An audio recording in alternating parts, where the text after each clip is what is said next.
Welcome to Money and Markets Series 2, Lesson 4. This lesson is called Bonds, Institutions, and Regulation. In Lesson 3, you learned what credit risk is, how bank runs happen, and why deposit insurance exists. Those ideas protect depositors. But the financial system is bigger than savings accounts. Today, we build outward. First, collateral, the physical backup plan when borrowers default. Then, the 3 types of institutions that make up the financial industry. After that, regulation and why it exists. And finally, bonds, the single most important instrument in credit markets. By the end of this lesson, you will understand how a $20 billion US Treasury bond works, down to the dollar. Imagine you borrow $1,000 to buy a used car. The bank does not just trust you. It takes a lien on the car itself. If you stop paying, the bank repossesses the vehicle and sells it to recover what it can. That car is collateral, a physical asset pledged against a loan.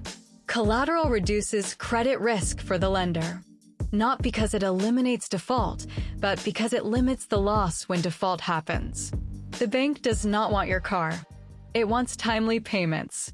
But if payments stop, the car is better than nothing. Now, not every loan has collateral. A credit card is unsecured. There is no asset backing it. That is why credit card rates are so much higher than mortgage rates. The lender charges more because if you default, there is nothing to seize. Secured loans have collateral. Unsecured loans do not. The difference shows up directly in the interest rate you pay. The financial industry has 3 broad categories of institutions. First, depository institutions. These are commercial banks, savings banks, and credit unions. They take deposits from the public and lend that money out.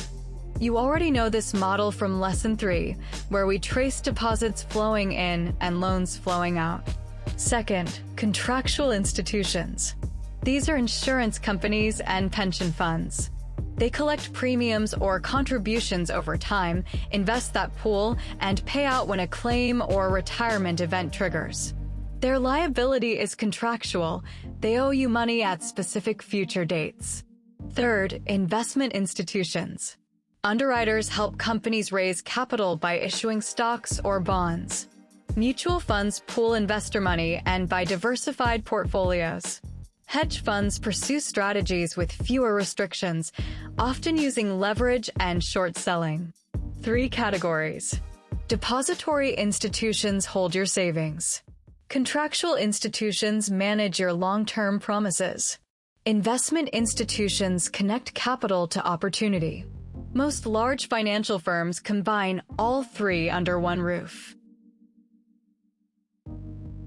Now, 2 forces reshape these institutions constantly. The first is technology. FinTech companies offer banking services without being traditional banks. You can send money, get a loan, or invest through an app on your phone. They compete on speed, convenience, and lower fees. That competition is mostly good for consumers. The second force is concentration. When a bank grows so large that its failure would damage the entire economy, it becomes too big to fail. Regulators face a painful choice. Let it collapse and risk a chain reaction. Or bail it out and reward the risk-taking that created the problem. This tension between innovation and systemic risk runs through modern finance. FinTech pushes toward more competition and more access. But size and interconnection push toward fragility. The bigger the institution, the harder its failure hits everyone else. That is why regulation exists. Not to stop risk, but to keep it from becoming everyone's problem. Think of regulation like the rules of a sport. Every sport has 3 layers: rules, referees, and coaches. Rules define what is allowed and what is not. Referees watch the game and call violations. Coaches train their teams to play within the rules while competing as hard as they can. Financial regulation works the same way. The rules are laws and capital requirements. The referees are agencies like the SEC, the FDIC, or the Bank of England. The coaches are compliance departments inside each firm. Without rules, the game falls apart. Players foul without consequences. The strongest team wins by intimidation, not skill. Fans, the public, stop watching because the outcomes feel rigged. Regulation protects four groups: consumers, who deposit their savings; taxpayers, who fund bailouts when things go wrong; pensioners, whose retirement depends on sound institutional management; and investors, who need accurate information to make decisions. Rules, referees, coaches. Remove anyone and the system breaks. In Lesson 3, we covered deposit insurance in detail. The FDIC in the United States covers up to $250,000 per depositor per bank. South Korea's KDIC covers 50 million won. The European Union guarantees 100,000 euros. That system protects depositors. But it has a ceiling. If you have more money than the insured limit, or if you are an institution managing billions, deposit insurance is not enough. This is where bonds enter the picture. A bond lets you lend money directly, not through a bank, but to a government or a corporation. You know exactly who owes you, how much they owe, and when each payment is due. Bonds are the bridge between deposit-level safety and market-level opportunity. They carry credit risk, just like any loan. But they also trade on open markets, which means you are not locked in until maturity. A bond is an IOU with a schedule. Here is a real example. On January 1st, 2024, the United States Treasury issues a bond. The face value is $20 billion. The annual coupon rate is 4%. The maturity date is December 31st, 2025. Coupons are paid semi-annually. Let us break that down. Face value is the amount the Treasury promises to repay at maturity. $20 billion. The coupon rate is the annual interest rate on that face value. 4%. Maturity is the date the principal comes back. 2 years after issuance. For numbers define this bond. The issuer, the United States government. The face value, $20 billion. The coupon rate, 4% per year. And the maturity date, December 31st, 2025. Every bond in the world follows this same structure. Issuer, face value, coupon, maturity. The details change. The architecture does not. Now let us follow the money. $20 billion face value, 4% annual coupon, paid semi-annually. That means 2 payments per year, each at half the annual rate.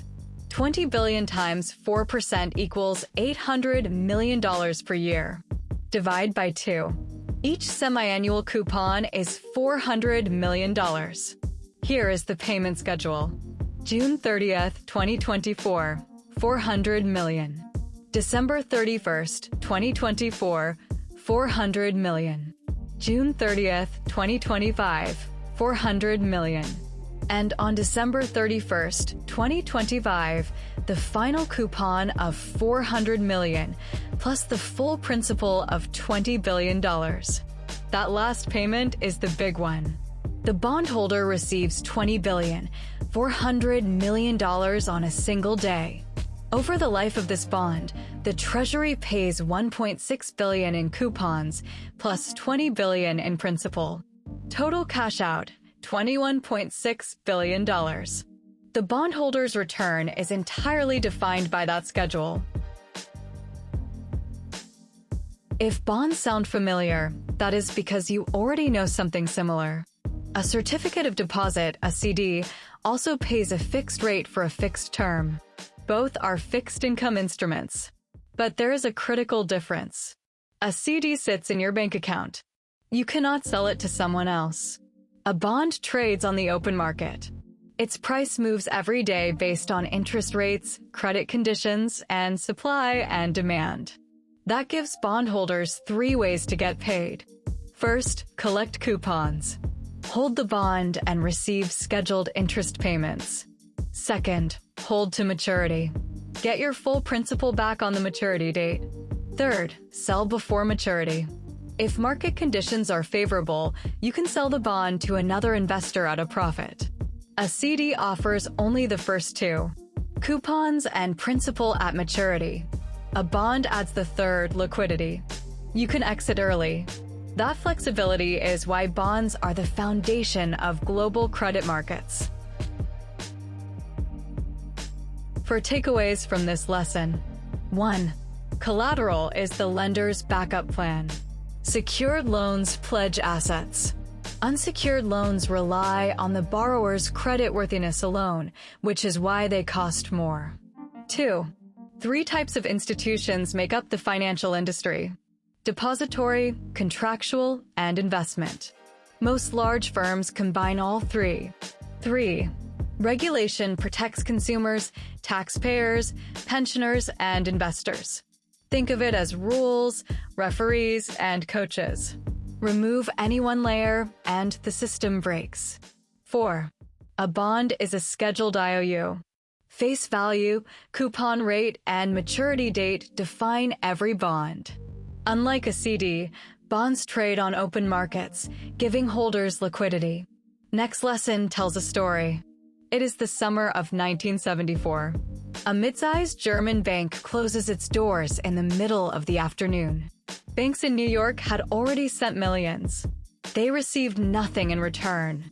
That one afternoon changed how the world regulates banks. I will see you in Lesson 5.